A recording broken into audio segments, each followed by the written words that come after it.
6장 내면으로 향하는 길. 알아차림은 우리 각자의 마음속에서 알아차리고 있다는 경험, 존재의 느낌, I am이라는 알무로서 빛나고 있습니다. 이처럼 I am이라는 알문, 알아차림의 스스로에 대한 알아차림입니다.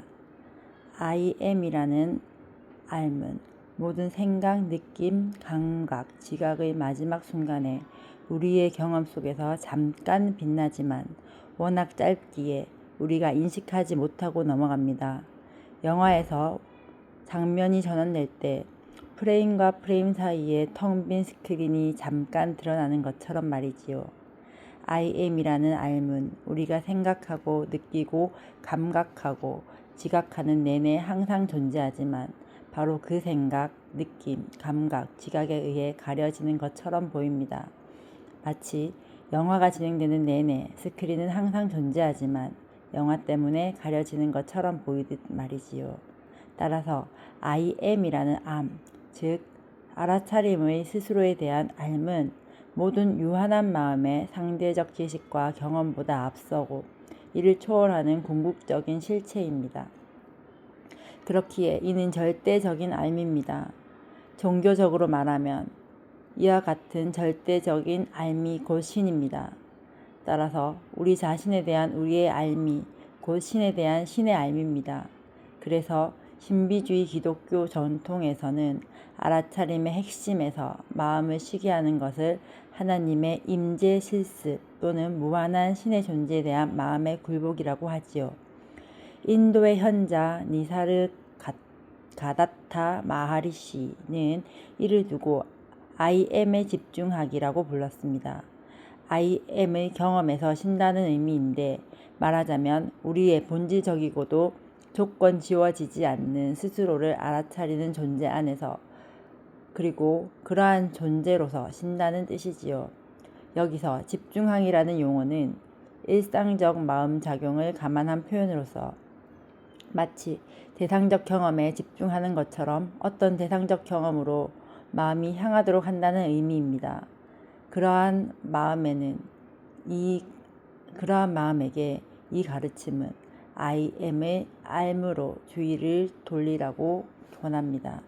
그러나 이는 마음을 어딘가로 향하게 하는 것이 아닙니다.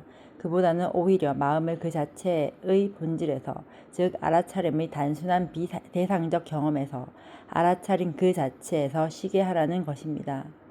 대상적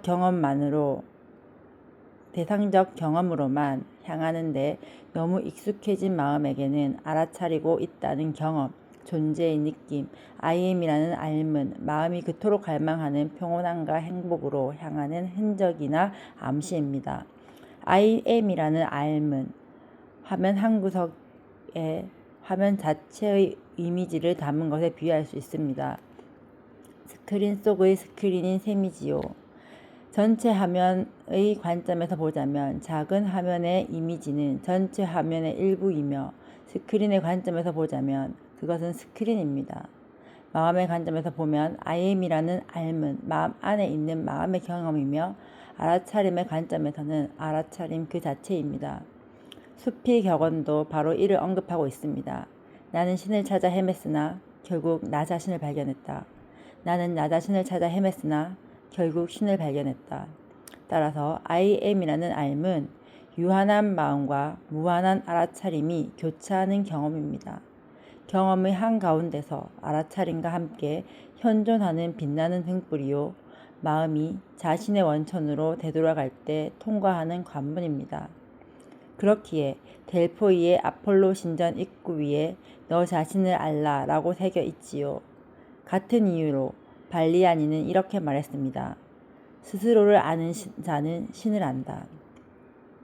마음이 자신의 경험인 대상적인 내용으로부터 출발하여 가장 깊은 곳에 있고 가장 존재하며 환원 불가능한 본질에 도달하기까지의 여정을 동양에서는 명상이라 부르고 서양에서는 기도라고 불러왔습니다. 때로는 내면으로 향하는 길 또는 분별의 길이라 불리기도 하지요. 그러나 내면으로 향하는 것은 몸 안으로 들어간다는 의미가 아닙니다.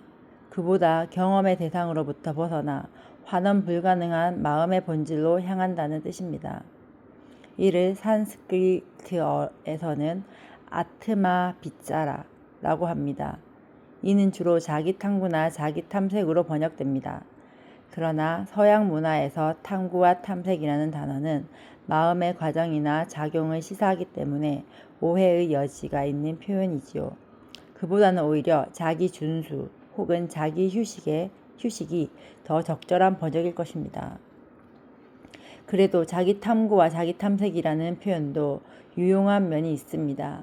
이 과정은 대개 다음과 같은 질문에서 시작되기 때문입니다. 나의 경험을 알거나 알아차리고 있는 것은 무엇인가? 내 생각은 어디서 오는 것인가? 모든 지식과 경험이 알게 하는 삶의 본질은 무엇인가? 나는 알아차리고 있는가? 나는 누구인가? 마음은 이러한 질문들을 숙고하면서 점진적으로 정제되고 대상적 경험의 여러 층위를 넘나들면서 대상적이고도 제한적인 마음의 차질들을 점차 순환시킵니다. 이렇게 자기 탐구나 자기 탐색은 점차 활력을 잃고 점차 자기 준수, 자기 휴식, 자기 기억의 자리를 내어주게 됩니다. 그럼으로써 여기에서 마음 자체의 본질적이고도 환원 불가능한 정수가 드러나는 것입니다. 드러냄이라는 단어의 어원은 원래대로 다시를 의미하는 라틴어 리아, 덮거나 감추다를 의미하는 vere가 합쳐진 것입니다. 따라서 드러냄이란 결코 새로운 경험이 아닙니다. 단지 과거에 왜곡되었거나 모호해진 본질적 진실을 뒤덮은 덮개를 벗기고 들추어내는 것이지요. 그러므로 명상이나 기도란 마음을 들추어내고 본질적인 환원 불가능한 정수를 드러내는 것입니다. 처음에는 명상이 어떤 새로운 상태 혹은 경험을 얻기 위해 마음에 행하는 어떤 활동처럼 보일 수 있습니다. 하지만 나중에는 명상이 마음의 속성 혹은 본질 그 자체라는 깨달음에 이르게 됩니다. 명상은 우리의 존재 방식이지 우리가 하는 어떤 행위가 아닙니다. 대부분의 명상은 전통으로 만트라, 불꽃, 신적인 존재, 영적인 스승, 호흡 또는 호흡과 호흡 사이의 멈춤 등의 대상에 마음을 향하도록 합니다.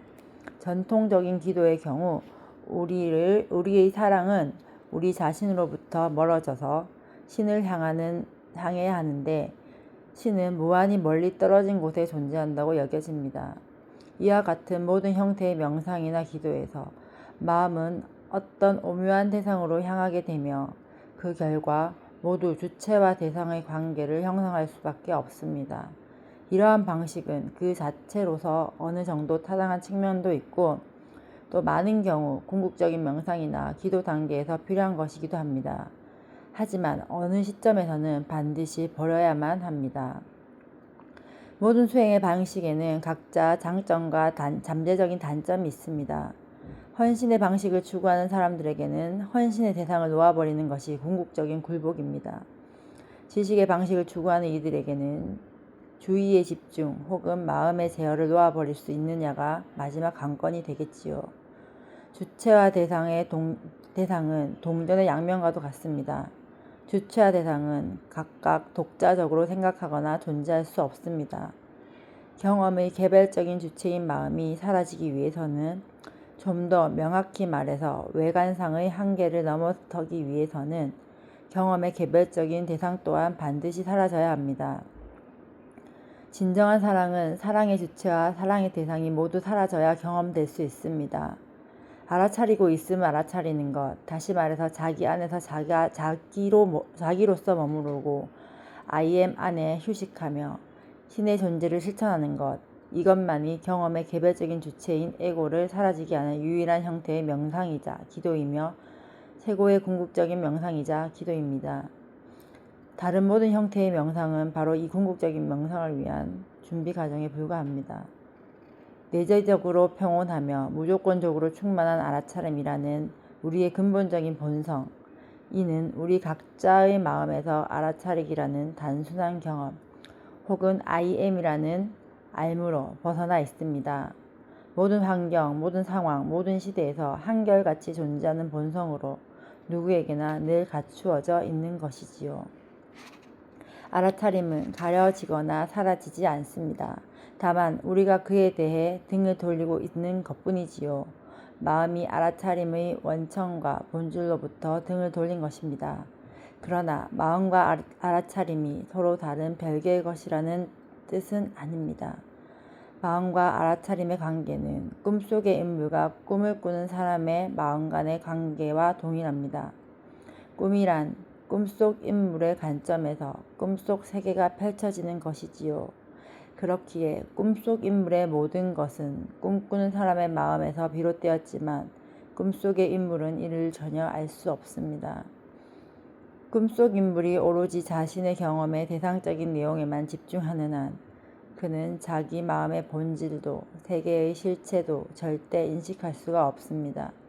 결국 그는 자신이 갈망하는 평온함과 행복을 결코 찾을 수 없겠지요. 자신의 본질을 알려면 경험의 대상으로부터 주의를 돌리고 대상들을 알게 해주는 그 무언가에 주목해야만 합니다. 모든 암과 경험을 알게 해주는 알아차림의 본질을 알아야만 합니다. 자신의 마음의 정수인 알아차리기의 경험을 알아차려야 합니다. 밤이라고 태양이 사라지지는 않습니다.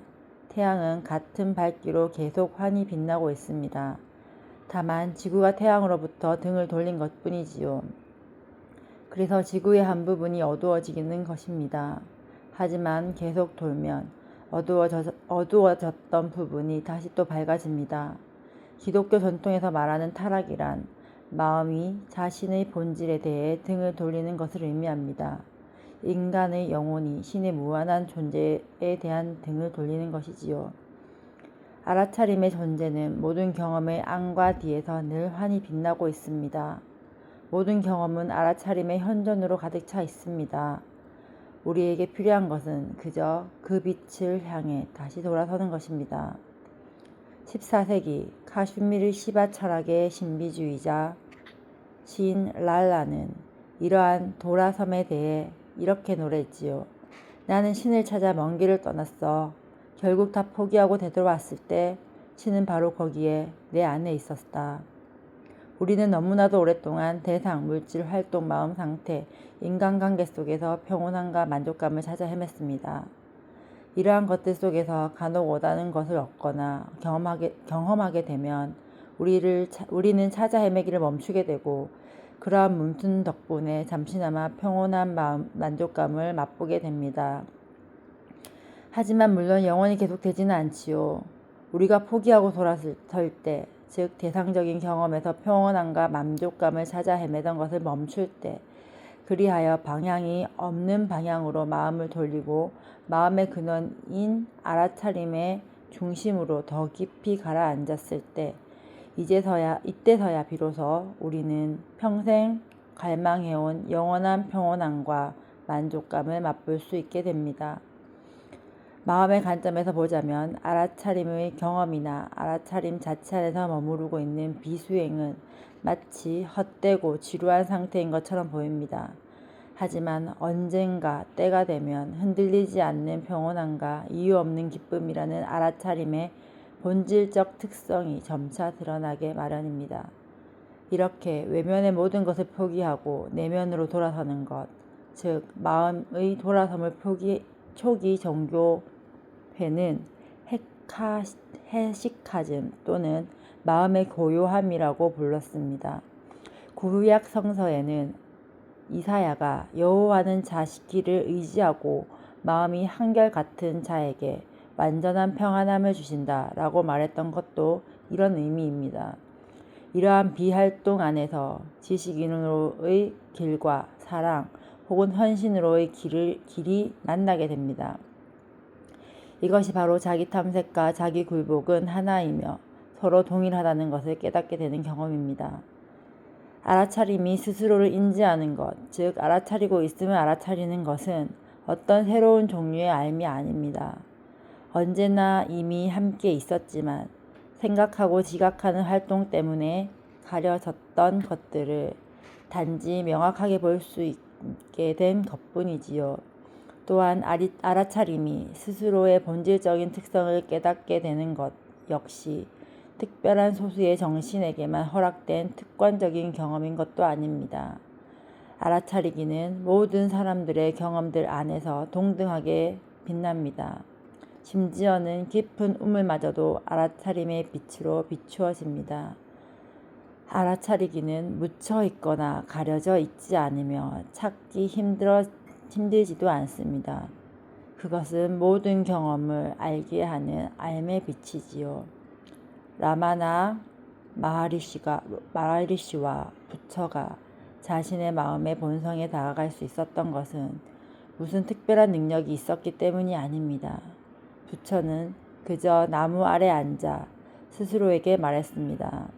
내 마음의 본성을 깨달을 때까지 나는 여기에 머무르겠다. 그의 마음의 근본적 본성은 우리들 각자 마음의 근본적 본성과 완전히 동일합니다. 마하리시가 불현듯 죽음의 공포에 압도되었을 때 그는 바닥에 누워 자신에게 질문 던졌습니다. 나의 근본적 본성은 무엇인가? 나 자신으로부터 분리될 수 없는 것은 무엇인가? 몸이 죽으면 알아차리면 어떻게 되는가?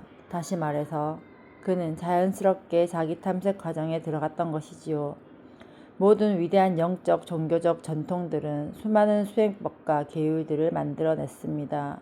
현실적으로 어려움을 겪고 있거나 거부감을 지닌 사람들을 위해 따뜻한 연민의 마음으로 그렇게 한 것입니다. 수행법과 계율 등의 수단으로 사람들의 마음을 단련시키고 준비시켜서 결국에는 마음의 근원 혹은 본질에 다다를 수 있도록 하려는 의도가 담긴 것이지요. 마하리시는 이러한 모든 점진적인 수단들을 단번에 뛰어넘어서 자신의 현재 경험으로부터 마음의 근본적인 본성으로 바로 이동하였습니다. 마하리시에 의해 직접적인 길이 오늘날 다시 부활한 것입니다. 이제 직접적인 길의 시대가 열렸습니다.